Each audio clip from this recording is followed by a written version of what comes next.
Rådhuset presterte å bli kåret til Oslos både vakreste og styggeste bygg i en avstemning blant Aftenpostens lesere for noen år siden.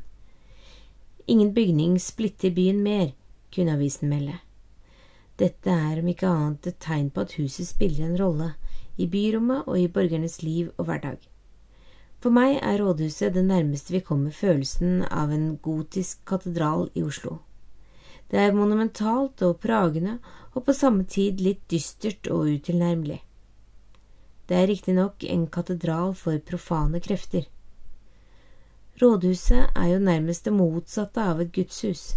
Det er den lokale forvaltningen og de daglige pragmatiske forhandlingenes høyborg.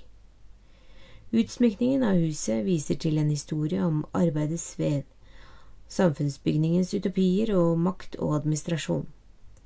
Sørensens nesten 550 kvadratmeter store maleri, som dekker fondveggen i den majestetiske rådhushallen, er da også titulert Arbeid, administrasjon, fest. Noe som ifølge rådhusets egen informasjonsbrosjyre oppsummerer rådhusets kjerneoppgaver. Resten av rommet er viet Rolfsens fresker. Arbeidets Norge fra de drivende garn til skogene i øst ruver over nordveggen. Mot øst er okkupasjonsfrisen, og på vestveggen en variasjon over figurene i Oslos byvåpen. Av alle dekorasjonene i rådhuset er disse de mest kjente og omtalte.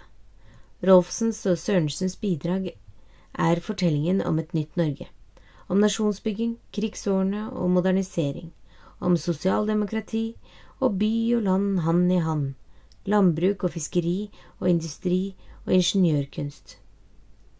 Mindre kjent er den delen av det opprinnelige interiøret som omgir og delvis innrammer Rolfsens fresker på nordveggen. I overkant av fresken, over hvert hjørne, kan det ses et arrangement av orgelpiper, som ligner 2 kroner bygd inn i arkitekturen. I venstre kant strekker et sett mer iøynefallende piper seg nesten 10 meter mot taket. Pipeverket ligner et orgel vi ellers ser i store kirker, og er, når man først legger merke til det, noe som ytterligere forsterker følelsen av noe høytidelig og sakralt. Det er som det guddommelige likevel skulle finnes like om hjørnet, og at husets 450 kommunalt ansatte forholder seg til noe annet og mer enn politiske prosesser og møteprotokoller. Men pipene er ikke i bruk. De har faktisk heller aldri vært det. Historien bak er like triviell som den er oppsiktsvekkende, og den var det opplagte interessepunktet da lydkunstner og musiker Øystein Wille Rodden valgte Oslo Rådhus som arena for sine 2 bidrag til Oslo-biennalen.